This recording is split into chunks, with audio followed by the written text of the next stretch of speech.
कार्यक्रम के प्रायोजक हैं श्री मदन भाई रेखाबेन हुमड़, रूपेन प्राची हुमड़, अनगवीर आर्शवीर हुमड़, रिक्ता विशाल सेठी, आरिका अर्जुन सेठी। इन भाषाओं के बोध के लिए व्यक्ति को हमेशा जिज्ञासु बना रहना चाहिए कि मुझे भाषाओं का बोध हो, और भाषाओं के बोध के साथ साथ गाथा सूत्र आदि का हमें बोध होना चाहिए। तो आचार्य महाराज कहते कि उसे कंठाभरण बनाओ। आया ना मक्तांबा जी में, स्त्रो सजम तो जिनेन्द्र गुणे निबद्धाम। बोलो और बोलो। दत्ते जनो य कंठ कथा मजस्सम तम मान तुंग मवसा सुपेत। कंठ में धारण करिए, क्योंकि यहां आपके है कंठगत है, तो इस कंठ को हारों से लदने में देरी नहीं लगेगी। कंठ में सरस्वती हो तो लोग उसका सर्वत्र स्वागत सत्कार अभिनंदन किया करते हैं। इसलिए आपकी सरस्वती आपके कंठ पर विराजित। इसके लिए हमें गाथा सूत्रों को याद करना पड़ता है। आगे अंतिम गाथा में कहते हैं, विवेका त्यक्त राज्ये ने राज्ञेयम रत्नमालिका रचिता मोघ वर्षेणे सुधियाम तदलंकृति। विवेक से राज्य का त्याग करने वाले अमोघ वर्ष राजा के द्वारा यह जो रत्न मालिका रची गई है, बुद्धिमान सज्जन पुरुषों का वास्तविक आभूषण है।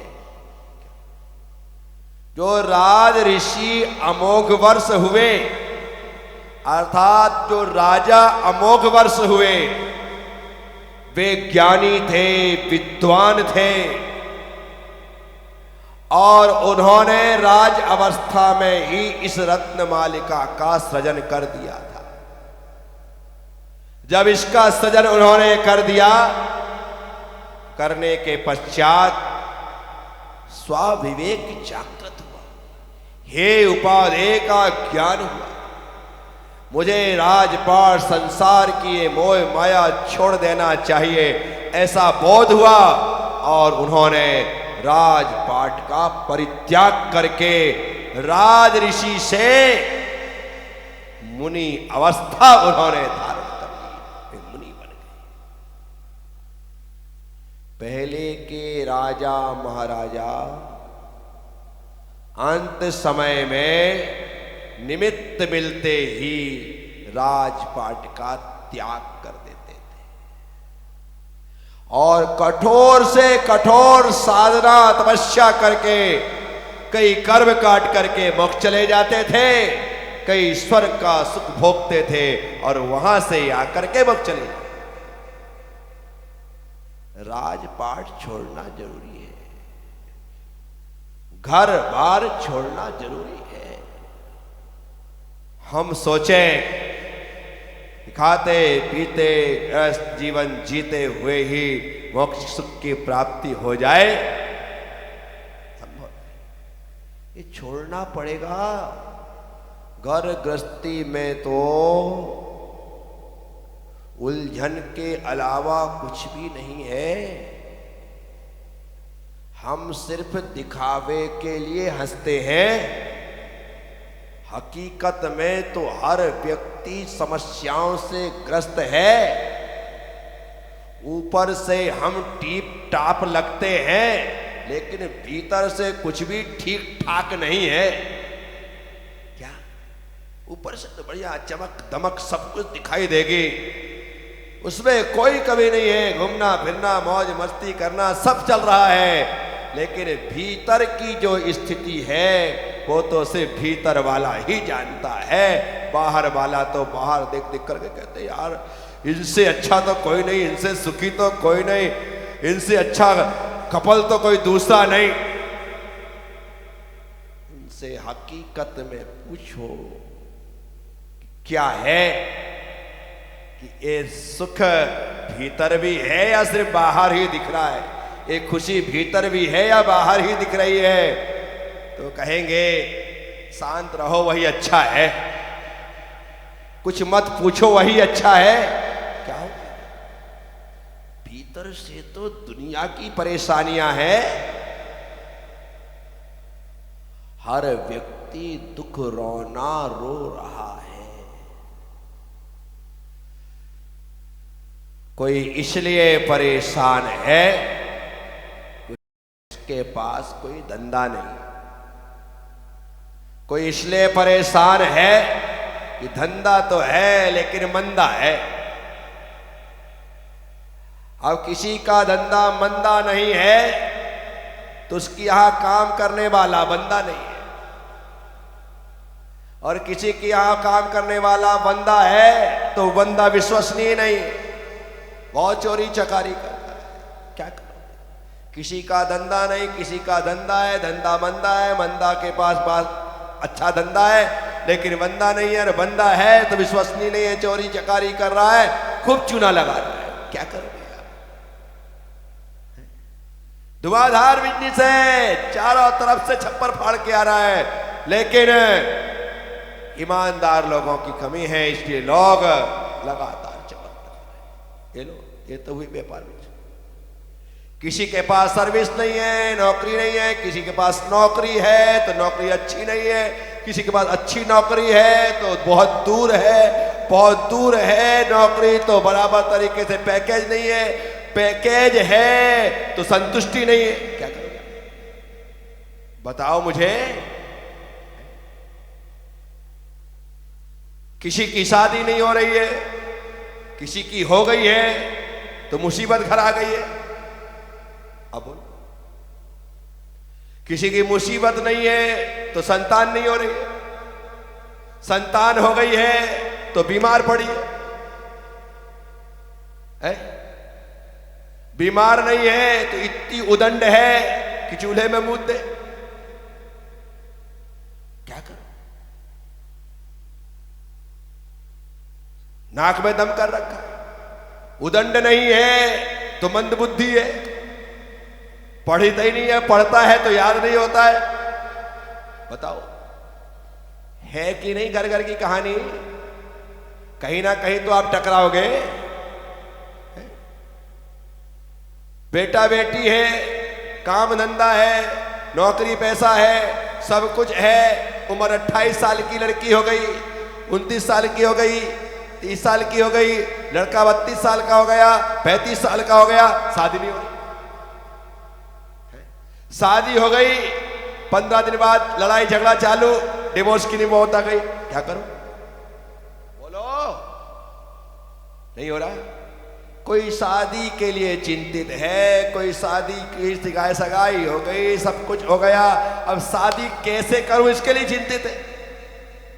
खर्चा दिखाई दे रहा है, 5 लाख का, 10 लाख का, 20 लाख का खर्चा है। क्या करो? स्टेटस का सवाल है। लड़की वाले कह रहे हैं कि हम तो झालरापाटन में शादी नहीं करेंगे, बाहर चल के करना पड़ेगा। बाहर जाने का मतलब ये लो, अरे भाई कहां से लाऊं? मेरी स्थिति, मेरी हैसियत इतनी ही है। यानी आप चिंता मत करो, आपको तो जितना देना उतना दे दो, करना बाहर से पड़ेगा। ठीक भाई, बाहर कर लेंगे, तुमको इतना दे देंगे, लेकिन बाद में आकर रिसेप्शन तो यहां देना पड़ेगा ही पड़ेगा। उसका 5 लाख और कौन लाएगा? बोलो, नहीं है समस्या क्या?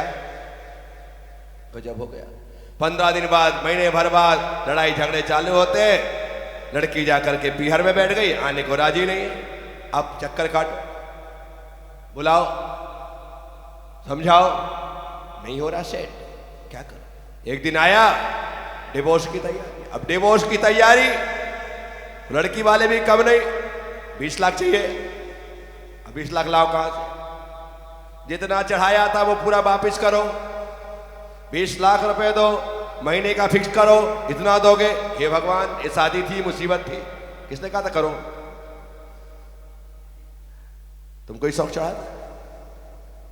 विचार ये नहीं है क्या संसार में? ये सब कुछ चल रहा है, हर घर की स्थिति है। पति पत्नी में नहीं बन रही है, लड़ाई झगड़े चल रहे हैं, एक का मुंह यहाँ पर है, एक का मुंह वहाँ पर, एक का फूला बैठा है, एक बात नहीं करने को राजी है, एक देखने को राजी नहीं है, एक खिलाने को राजी नहीं है, खाने को राजी नहीं है। बाप रे बाप। और फिर भी लोग कहते हैं कि महाराज श्री आशीर्वाद दे तो हम सुखी हो जाए। हमें क्या आशीर्वाद दे? बताओ आप मुझे, एक भी बात मेरी कोई गलत हो तो आप बोल सकते हो कि नहीं महाराज जी आप गलत कह रहे हैं। बिल्कुल यही दशा है सब जगह, व्यापार में, व्यवहार में, परिवार में, नातों में, रिश्तों में, सब में, हर जगह देखो तो ऐसा चल रही है। हम इससे बात नहीं कर रहे, वो हमसे बात नहीं कर रहा, मैं उसके घर नहीं जाऊंगा, वो मेरे घर नहीं आएगा, मैं भी देख लूंगा, वो कह मैं भी देख लूंगा, क्या समझ रखा, बोले उसने क्या समझ रखा। अरे नहीं हो रहा। कितने रिश्ते इस प्रकार के खटास को लिए हुए पड़े हैं। विचार करना। संसार विषय सुख हो तो तीर्थंकर क्यों त्यागे। यदि संसार के भीतर सुख होता तो जैसी स्थितियां मैंने गिनाई है ना, भगवान के साथ ऐसा कुछ भी नहीं होता है।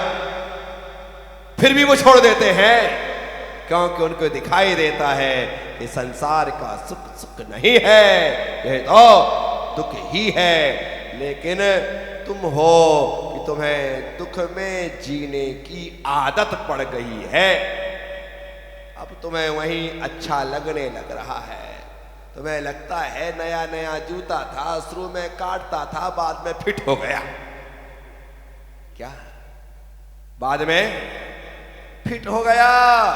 शुरू में खूब काटा। तो आप यही सोचते हो नए नए रिश्ते हैं, शुरू में काटते हैं, बाद में फिट हो जाएंगे। नए अंडर गारमेंट्स हैं, पहले दिन आए हैं, थोड़ा टाइट टाइट से लग रहे हैं, 2 दिन पहनेंगे, शरीर के हिसाब से अपने आप सेट हो जाएंगे। हैं? बोलो। और तुम उनको सेट करने के चक्कर में पूरी जिंदगी ऐसे ऐसे हिलते डुलते रहते हो, कहीं ठीक तो हो जाए। और एक दिन आता है कि फट ही जाते हैं जूते भी और अंडरगारमेंट्स भी। खेल खत्म। बताओ मुझे, राज ऋषि अमोघ वर्ष ने विवेक पूर्वक राज्य का त्याग किया। कैसे त्याग किया? कैसे? विवेक पूर्वक।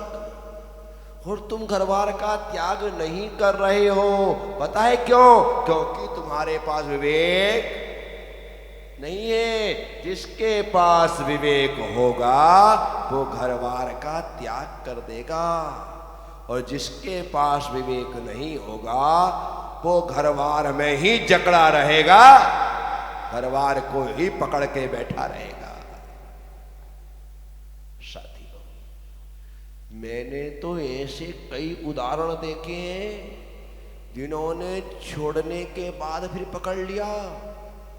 आचार्यों की कहानी है हमारे पास, मुनिराजों और आरिकाओं की कहानी है हमारे पास, क्षुल्लक क्षुल्लिका आदि की कहानी हमारे पास, ब्रह्मचारी ब्रह्मचारिणियों की कहानी हमारे पास, जिन्होंने छोड़ दिया, आचार्य के पद तक चले गए, लंबे समय रहे और फिर संसार को विचार करना कैसे तीव्र पाप कर्म का उदय आया होगा कि मोक्ष मार्ग मिलने के बाद फिर छूट गया, और वह जीव अज्ञान की वजह से फिर से संसार के रास्ते पर।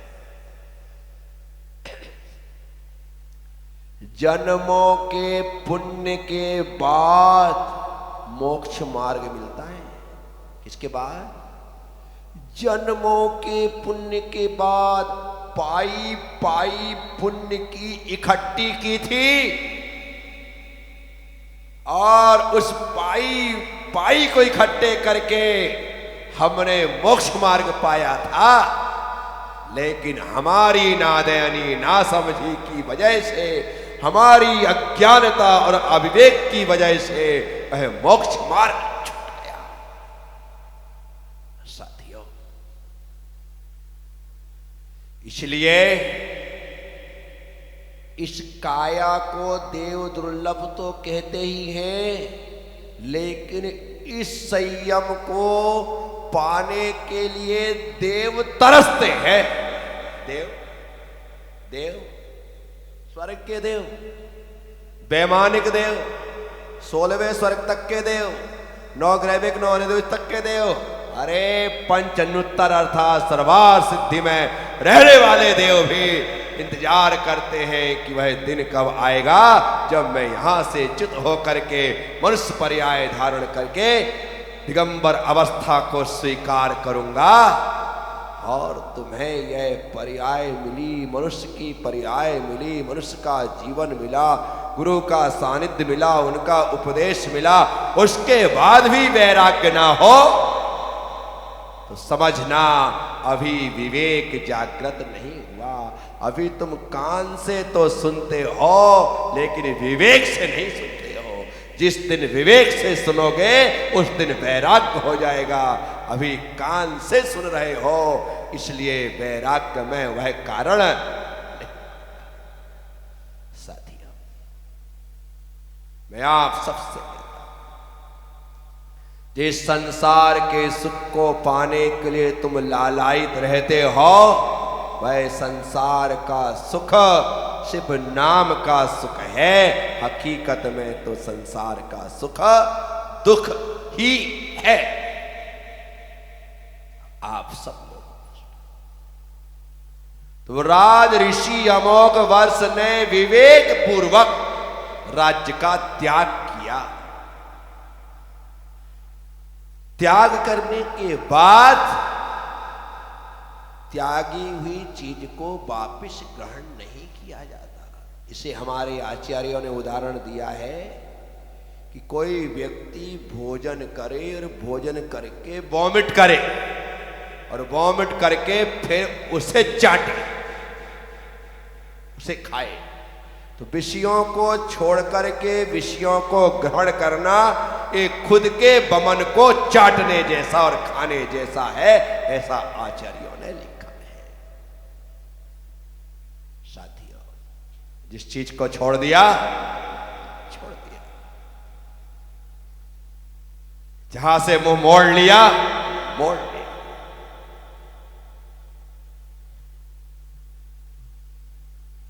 ऐसी चीज जिसे आप देखना नहीं चाहते हैं वहां से दृष्टि हटा लो, वहां से दृष्टि हटा लो। इस कार्यक्रम के प्रायोजक हैं श्री मदन भाई रेखाबेन हुमड़, रूपेन प्राची हुमड़, अनगवीर आर्शवीर हुमड़, रिक्ता विशाल सेठी, आरिका अर्जुन सेठी।